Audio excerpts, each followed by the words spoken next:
1, Lecture 14, our final lecture for the semester.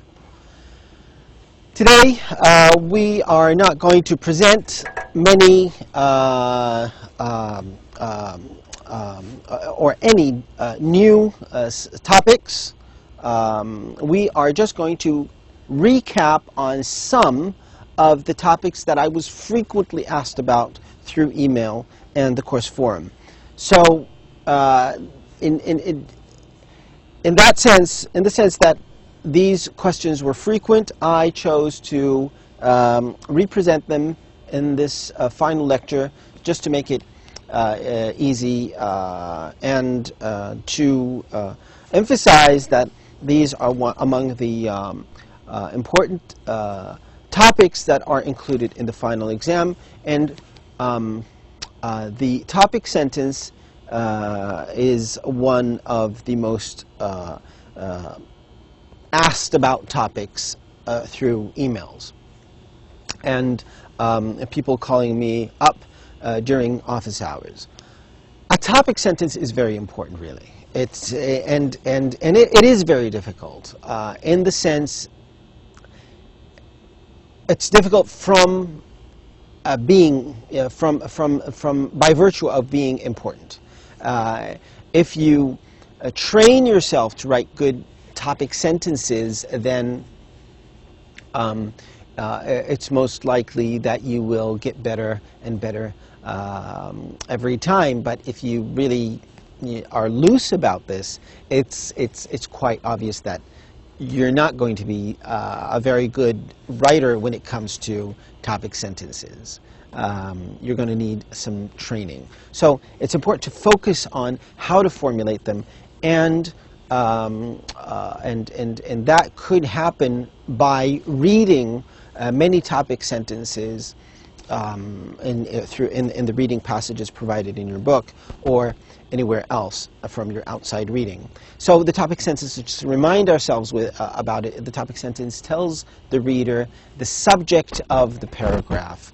In a descriptive paragraph, the topic sentence is general enough to unite all the descriptive details in the paragraph, but focused enough to grab the reader's attention. It should also indicate the writer's feeling or opinion about the place. An example of a bad topic sentence, this is something you shouldn't do: my neighborhood is a nice place to live. That's bad. Compare it to a good topic sentence: my neighborhood is fascinating because people from many countries live in it. So it's much more general and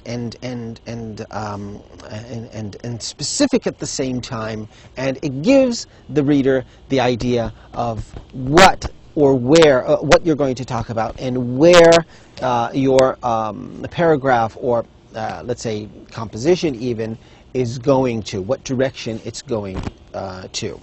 Right. Another frequent question was about expressing opinion and giving reasons.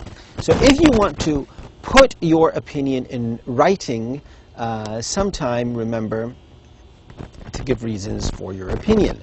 This is something that you have to consider seriously, because when you write something, you could write about many ideas. But if you don't give the reader the reasons behind this argument, behind your opinion, a lot of people are not going to understand what you want to say, or fully understand, or even correctly understand what you're saying. So giving reasons kind of describes or tells the reader, this is why I think about this matter or issue in this way. So giving reasons, if you want to sound your opinion, is one of those things that you just must train yourself in doing. Expressing obligation and giving advice with modals such as must, have to, and should. That's another thing that that I was frequently asked about. And it's not really as difficult as it seems, because when you give advice, and, well, a lot of people like to give advice and hate to receive it.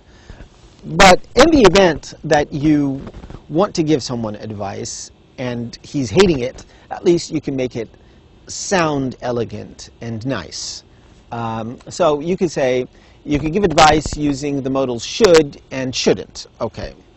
That's a harsh way to give advice, and it's kind of a direct way to give advice. Example, you should do your homework every night, and you shouldn't spend a lot of money. You need to save it for a vacation. So, you know, that's almost telling people what to do. And you might feel that you're actually giving advice. Another way of expressing obligation, which is you can express obligation using the modals have to, don't have to, and must. And expressing obligation means stating whether an action is necessary or not necessary. Give an example. You have to turn in our papers. We have to turn in our papers tomorrow. We don't have to type them. They must arrive on time, or we will leave without them. You see, these are methods of using must, have to, in ways, and don't have to, in ways that are a kind of relevant to expressing obligation. Right. Those were the most frequently asked questions, and or those were the topics that I received many questions about. It seems that they weren't clear in the recorded lectures, so it's just kind of a recap on them, and it's really very nice to go through them again. Would be very helpful, and try to apply them in your writing. I'd like to stop here and wish you good luck, and I hope you enjoyed the course and learned something from it. I look forward to seeing you in other courses. Goodbye.